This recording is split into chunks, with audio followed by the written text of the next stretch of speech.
Така, ова е уште едно патување реализирано на МАГБИ преку Факултетот за земјоделски науки и храна.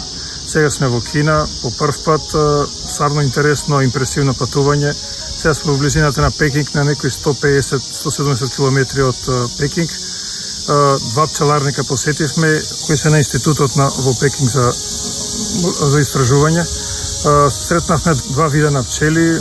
За нас е навистина прв пат да видиме церана, тип на пчела церана, која е многу поразлична од нашата Апис mellifera македоника. Разговаравме со неколку стручни лица тука што произведуваат мед, што произведуваат матици. Сосема друга технологија, сосема друг начин на работа со пчеливе, така да се нешто ново и ново ќе научиме. Од аспект на болести штетници, видовме разни начини на третман тука, но она што е по-специфична работа е што тука го има тропилелапсот. Тоа е нешто нов вид на крлеж кој што се заканува дека може да се прошири кон Европа. Дали тука ви покажа техники кои ги применуваат апи техники за контрола, за борба, па и за другите болести? Така, за типот церана пчела добивме на информација дека тој вид на пчела лесно се справува со тој паразит, и со тропилелапсот и со крлежот. За утре во програма ќе одиме во лабораторија, така да што таму го имаат тој паразит. Ќе поразговараме, тие имаат начин на справување, мислам дека се доста развиени во тој поглед. Се надевам ќе добиеме добри информации за да примениме нешто и кај нас во наша пракса. Дали имаше што да се види на ова патување, да се научат некои нови работи, што може да се применат и во Македонија, некои разлики да се направат, сепак се работи за другата страна на светот, за се е комплетно различно од кај нас. Така, Кина често велиме друга димензија на држава, друг свет велиме кај нас, и стварно е така. Друга природа, друг начин на работа со пчелите, други луѓе, сосема друга култура, сосема поразлично од нас. Секако дека ќе се најдат начин да се спореди со нас и нешто се прифати. Се надевам ќе има поголем дел на начин, на средства, на обука, на нивно искуство. Тука има 4-5 вида на пчели, различни од нашите, така да секако дека ќе има корист од ова патување. Па видовме доста и страшлени, огромни, па дури и начини како се справуваат и со страшлените. Да, на многу едноставен начин, слично е како кај нас со раствор на мед и вода, со посебни стапици. Доста видовме како се собираат. Имаат штети и кај нив, тие се малку поразлични од нашите, али сепак се истата намена имат ги уништуваат пчелите. Значи, моментално се наоѓаме на некои 150 км од Пекинг, на пчеларникот на Си. Дојдовме да видиме на кој начин работат овде кинезите, дојдовме да видиме други врсти на пчели, да видиме церана. Кои беа карактеристични разлики меѓу нашата пчела и цераната? Што прво уочивте, големина, помало, поголемо, прополис има, нема, лесно за работа? Цераната е пчела што нема прополис, он исклучиво има восок, не е како кај нас рамките да се лепат од прополис, помала е, за разлика од нашата Апис mellifera македоника, нешто тука кажуват дека нешто како 10 килограми по пчелно семејство. Видовме дека со голи раце буквално бркнавте пчели, ги зимавте, уште да ги погалите. До толку се мирни, до толку е тоа селекција некоја направена, може да се достигне тоа ниво кај нас? Значи цераната е доста мирна пчела, али тука играе улога и на самите пчелари со добра селекција. Мислам дека е... Може и македоника да дојде до тоа ниво? Може да дојде и македоника до тоа ниво. Ние во МАГБИ на таа проблематика работиме, така да и ние имаме прилично мирни пчели. Сега се наоѓаме во ботаничката градина, националната ботаничка градина на Кина. Тоа е во близина на Пекинг, каде сите можни растенија кои постојат во Кина се донесени тука. И секако мора место да се најде за пчелата, бидејќи таа е дел од тој биодиверзитет и има големо значење за Кина. Пчелите во Кина заземаат значајно место, бидејќи тие се водечка сила во светот по број на кошници, имаат 15 милиона кошници, што е една импозантна бројка и секако мора да се обрне внимание на тој сегмент. Ние сме овде дојдени преку Сдруженијето Македонска пчела.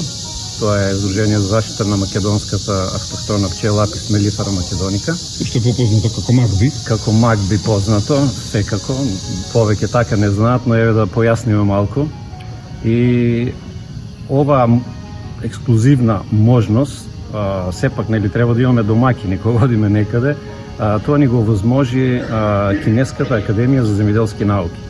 Тоа е една од врвните институции во Кина, која покрај останатите растенија и животни и инсекти има значајно место посветено на пчелите поради истата причина, бидејќи Кина сепак нели знаеме дека е водечка светска сила во производство на пчелни производи. И се гордееме на ова што стигнавме до една таква веле сила, да не кажем, во пчеларството, а сме, да кажеме, една мала држава во Европа која еве овде, за жал, повеќето кинези кои ги среќаваме не знаат дека постоиме. Значи тоа е една, како да кажем, голем дострел на нашето здружение. Мислам дека тоа е врвот во светот за пчеларство.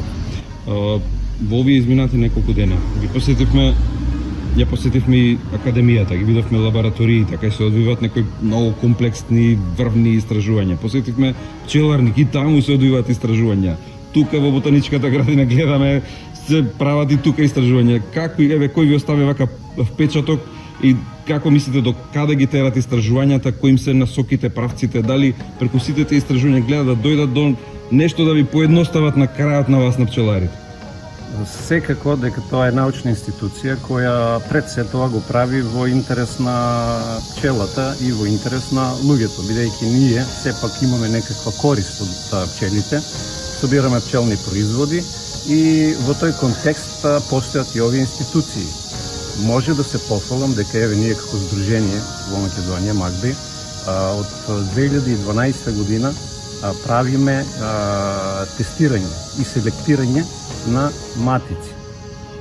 Значи, тоа не сте обични пчелари во посета на Кина. Тоа е нешто со што можеме да се пофалиме, бидејќи ние сме сепак мала држава со мали ресурси, не сме Кина, не сме Америка, не сме Германија, но во тој дел на селектирање на пчелни семејства на матици на нашиот вид. И за зачувување на нашиот вид Апис мелифера македоника, веќе може да се пофалиме дека работиме од 2012 година. Имаме 6 циклуси веќе, траат по 2 години ова селекција. Имаме 15 пчеларници, по 12 пчелни семејства, тоа е 180. Значи во еден циклус од 2 години тестираме и селектираме 180 пчелни семејства. Кога тоа ќе го помножиме со 6 циклуси од 2012 година, тоа е над 1000 матици. Може да се пофалиме дека еве во Кина тоа не го прават толку долго време. Они почнаа со таква селекција и тестирање пред се за нивната Апис церана. Тие имаат тука друга пчела, не е нашата Апис мелифера. И по некој сличен образец кој ние го правиме во Македонија и тие овде работат на институтот. Значи може да се пофалиме дека еве ние во Македонија имаме некакво ниво во однос на науката. Она што е разлика и што е специфика и што беше дел од посетата е новиот крлеш, ектопаразитот Тропилелапс. Нешто што тука го имаат, а што ние сме во Грч и во страв дека полека не се шири кон Европа. Какви истражувања видовте за Тропилелапсот, какви информации ви укажали на некои механизми, пчеларски техники кои што можат многу да помогнат да се спречи ширењето, а евентуално кој дојде како да биде битката на контрола и на справување со Тропилелапсот, бидејќи они тука веќе го имаат. Првата причина поради која дојдовме овде е селекцијата на матици и да видиме искуство да размениме како тие тоа го прават на Апис церана, како тоа ние го правиме на Апис мелифера македоника. А втората голема причина поради која сме овде е тој Тропилелапс, бидејќи тој е веќе на вратата на Европа. Тој е стигнат до Грузија и се очекува дека во многу брзо време, дали преку Турција или Украина, ќе стигне и до нашата територија и ќе се судриме со проблемите Нешто кои ново. тој ги носи со себе. Да. Го видовме овде во живо како изгледа. Тоа кај нас во Македонија немаме прилика да го видиме, бидејќи не постои се уште. За среќа не постои, но се очекува, се предпоставува дека многу брзо ќе се појави на нашите терени и во нашите пчеларници. И затоа треба да бидеме спремни како да го пречекаме и како да најдеме начин да го ставиме под контрола, бидејќи вароодеструктор за 2 години уништува едно пчелно семејство ако не е под контрола. Додека тропилелов сок едно пчелно семејство го уништува за 3 месеци ако не е ставен под контрола. Значи опасноста е голема од него и се надеваме дека еве одовде ќе пренесеме некои искуство, некои знаење да можеме да се справиме со тој тропилелов. Ако гледаме веројатно пред 50 години немало интернет, немало кој да каже да луѓе пазите да не се пренесе кај вас. Таа си се пренела, се одомакинила и сега нема спас од неа.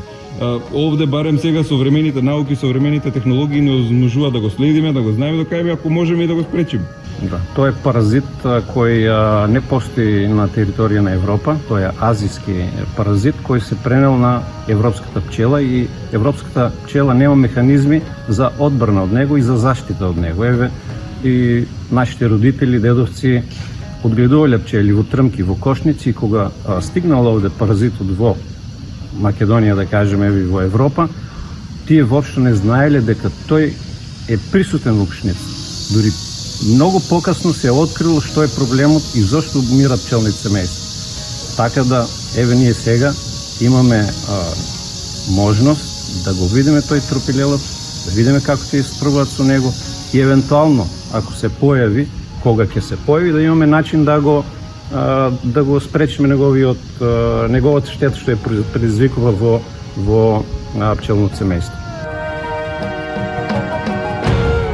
Од Кина сите се вратија воодушевени од економскиот развој и напредокот на оваа далечна азиска земја. Не можевме да се изнагледаме на бројните модерни патишта со голем број на ленти, но и со вкрстувања и преклопувања кои често се провлекуваа со километри едне врз други качени цели автопати на столбови во воздух. Модерните железници не оставија без зборови. Огромни железнички станици кои повеќе наликуваа на аеродроми со голем број на перони и возови кои достигнуваат 400 км на час, без да почувствувате дека сте на шини. За чистиот воздух пак во Пекинг, кој до неодамна беше еден од позагадените градови, веќе одамна не се разговара, бидејќи загадување нема. Насекаде имаат зеленило, автомобилите и моторчињата се на струја, а автомобил на бензин во главниот град може да возите само ако ви се паднат таблици на лотарија, која се организира 2 пати во годината. Но автомобили не ви треба, бидејќи во Пекинг е најголемата мрежа од подземното метро, со должина од 700 км, каде дневно се пренесуваат 11 милиони патници до своите дестинации, во возови без возачи управувани од централен електронски систем длабоко под земјата. Возовите во метрото во утринскиот шпиц доаѓаат на 1 минута, до 2 најмногу, додека во текот на денот ги има на секој 5 минути. За да купите билет за возење, тука, како и за се друго, пари не ви требаат да ги имате в джеб, бидејќи градот и државата функционира со наплата преку апликација, односно од својот телефон, безконтактно се плаќа се. Во Кина не може да сретнете ѓубре или прашинка. Иако се гради и во текот на ноќта, прашина нема во градот, а хигиената е на највисоко ниво. Од традиционалните места кои мора да се посетат, пчеларите ги посетија забранетиот град. Видоа како се живеело порано во Кина, во така наречените хутонзи, каде во круг со внатрешен заеднички двор функционирале цели семејства, кои се правеле заедно, а денес се претворени во туристичка атракција. Забранетиот град, кој сега е отворен за јавноста, само ја доловува традицијата на некогашното живење на династиите кои владееле со Кина. Она што никако не смее да се пропушти е посетата на Кинескиот зид, кој е еден од светските чуда, со вкупна должина од 20.000 километри. Ова е најголемата градба на светот. Со право, Кинескиот зид е едно од најголемите и најимпресивни архитектонски остварувања во историјата. И додека Пекинг е повеќе свртен кон историјата, традицијата и моменталниот политички и административен живот, Шангај е кинескиот Њујорк. Од тука се одвива трговијата со цел свет, за што сведочат и огромните облакодери. Главната кула е со висина од 632 метри, односно со 128 ката, и е втора најголема кула во светот. Искачувањето до 118-тиот кат, кој е направен целиот во стакло за да го посетуваат туристи, е со најбрзиот лифт, кој за само 55 секунди ве носи во облаците, без да почувствувате кога тргнува, а кога застанува, при тоа движејќи се со брзина од 70 км на час, а погледот од врвот на светот не остави без зборови. Ја посетивме и летната палата, како и Националната ботаничка градина, каде се сместени и дел од пчелите на Академијата. Во малиот музеј на пчеларството видовме и фосил на пчела на камен. Покрај запознавањето со традицијата и историјата на Кина, пчеларите посетија една од најголемите фабрики за откуп и преработка на мед и пчелни производи. Производството во Кина е составено од 15 милиони пчелни семејства, најголемото производство на мед во светот. Заминуваме од Кина со желба повторно да се вратиме.